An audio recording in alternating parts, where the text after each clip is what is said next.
It's your boy Zay 2x's, and I'm rolling with Harlem Taylor Media at FBC in-house. It's cool, but look, now it's straight. It's your boy Zay 2x's, and I'm here filming with Harlem Taylor Media Magazine at FBF Film. What? All good. It's your boy Zay 2x's, and I just did an interview with Harlem Taylor Media Magazine at FBF. Nah. And then look, now I want to get Harlem Taylor Magazine. All right. No, leave it for him now, but I want to get you on this shit gonna be crazy. And then I'll put that in his intro. That's how you know we just be clowning. Man. Nah, it's good. It's your boy Zay 2x's, and I just did an interview at Harlem Taylor Magazine at FBC in-house.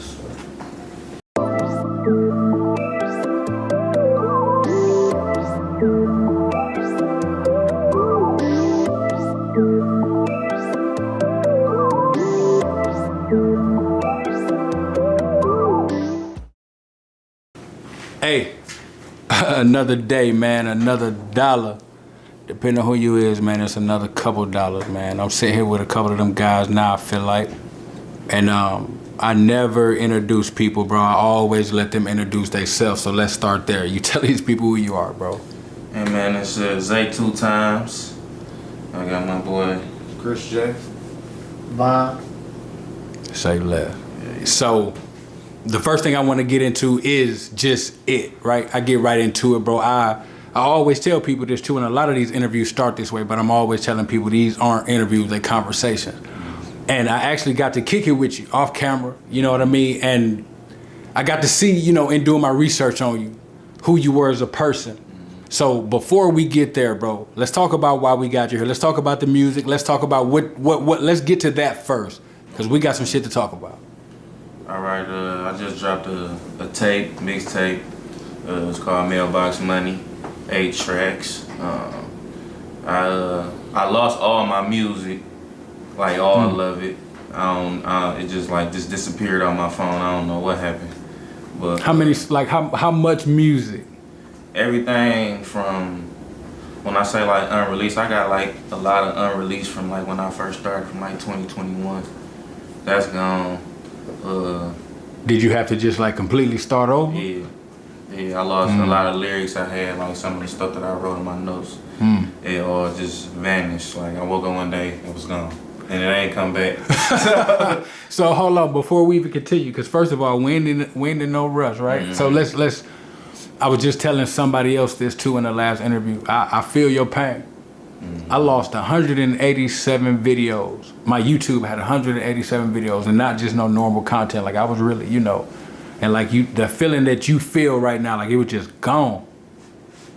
Just talk about the place that put you in mentally. What was you gonna do next? Because I know for me what was next, but for you, what you feel like it was next? Man, I ain't really care about the unreleased stuff from like the early when I first started, but some of that, my lyrics and stuff that I like, that's my ammo. So I lost all that. So I mean, at first I was kind of aggravated, but did you feel like I ain't even gonna do this shit no more? No, Good. I ain't get discouraged like that. Good, bro. It just made me to where it's like it's the reason why it's gone. So now I just gotta start over, and it put me in another drive when I had to make new content. I had to come up with new verses, trying different sounds. I lost beats. I had to re-up on beats. I had to start over, basically really start over. And it kind of was it was good for me, I think, because you never know what anything can happen, and I ain't had that experience where I lost everything pertaining to music. And that was cool. I mean, I took my precautions, but even when you take your precautions, stuff happens. So it just made me make more and better music. So how much music have you created since the loss of these? I got about I lost it by probably early August. So now I probably got about 15, 16 songs. I just dropped the tape, so everything that I had recently recorded since then, I just put it out. So I still got way more music to create, but I'm writing every day though. See, I'm gonna tell you this too, and this bounces off of what you talking about too. When I lost all of that content, bro, I knew I could get it back. Not saying get the content itself back, but I could make another song. I could make another, you know what I'm saying? But there's some shit in there that you can't get back, bro. Yeah. You got some of those in there? Yeah, I think I had like a voice memo or something like that from my granddaddy. He passed, and I was gonna use it for like an outro or something like that. I was keeping it, and it's gone, but I still got something else, so it ain't really that bad. But I was salty about that a little bit. I had a couple pictures in there, you know, but. So let's go there while we segueing into that. So first of all, man, you know, prayers up to your family for the passing of your grandfather. However fucking long ago that happened, because it never gets easier. You know what I mean? But let's start there, man. Let's talk about your family. Where you from? I'm from Detroit, East Side, East Warren. Okay. I really got a big family, so I got family everywhere from East Warren to 7 Mile, Mac. So I dibble and dabble everywhere on the East. Anybody else in your family do music? Yeah, I got a cousin, 7 Mile Klee. Okay. I got a couple people who do film. You know, it's people doing what they doing, man. Like everybody doing something, but right now it's just mainly right now it's me and Klee. Okay. So what got you started into music? If you got people in your family, some people do film. I'm sure people do, you know, so many things. What was it that made you be like, man, this music, this is what I'm gonna do? I always used to like play with it in high school, but I never like took it like seriously. Yeah. Hold on, wait, your mans and them talking. Yeah. So what? So they know, they knew that's what y'all saying? Y'all knew. Lunchtime, we got the whole. We the whole crowd in the circle. Bro. Okay. Us rapping all day. Okay. That's definitely where it started. Yeah. Sure. So I guess at that time is when you. So I'm gonna say this, right? When your peers, the people around you, when they start to say, man, that shit all right, that shit might do something, bro, you actually can't. That's when we get the confidence, in my opinion, to do it.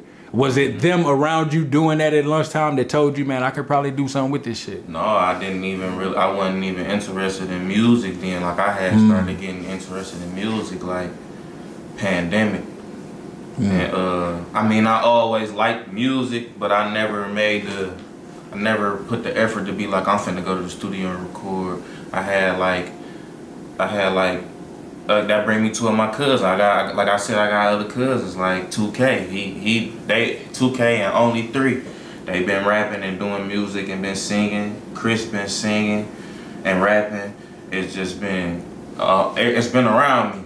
So I just ain't never really pay attention to where like I want to do music till I went through some shit. I went through some shit around pandemic time, and I'm one who ain't really expressed themselves like that.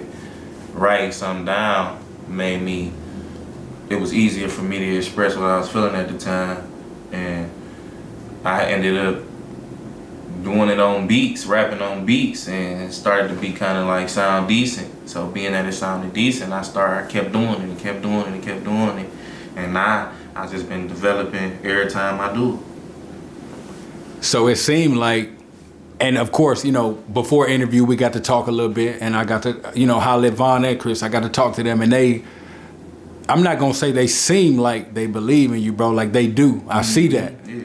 And, you know, that's rare, man, and it's funny, man, because I was just talking to my guy, man, shout out to Grind. He pulled up, but I was telling him how rare it is to have people around you that believe in you, bro, that genuinely believe and see what you do. So with that being said, what do you do for these guys to make them believe in you? And what I mean by that is not what you ain't feeding them, you putting no money out your pocket. I mean, it's you gotta continue to put music out. They gotta call you. What you doing, bro? I'm at the studio. What you doing, bro? That's what they need on the other end of that phone. Do you feel like you giving them what they need to continue to believe in you? Yeah, I feel like a lot of them seen what I was doing early. I ain't see it, but they peeped it or whatever like that, and then it just came into fruition as we being older, we getting older. So everybody finding their way. So everybody finding their way. We got all this extra stuff that we ain't had when we was young. I mean, we had Instagram, but it was fresh. And like Facebook and everything. So it's like, even when we ain't around each other on the regular, like how we used to be, you see it on Instagram. You see it. That's like going to the gym every day and seeing little bro hooping every day. And you constantly seeing me posting stuff, constantly doing music. It's more so like hooping. You like, all right, bro, you in the lab. Let me see what you got going on. So it's more so like they tapping in, seeing what I'm doing. I'm thinking more so the motivation thing is like, so it can feed off. It's like a virus, it feed off. If I'm doing something and it look like it's being more successful by the day, it's gonna make him wanna be like, let me get on my shit, let me do what I need to do. And then based off him doing what he need to do, somebody who I don't even know feeding off of him and looking like, well, them boys getting to it. So it's more so that give me energy to do it, because every time I talk to somebody, I ain't even the type to be like, yo, I do music or anything. Somebody, 9 times out of 10, somebody who I'm with gonna be like, he do music. That make me feel good, because it mean you believing in what I'm doing on my craft, and it ain't just no bullshit. You don't think it's some bullshit.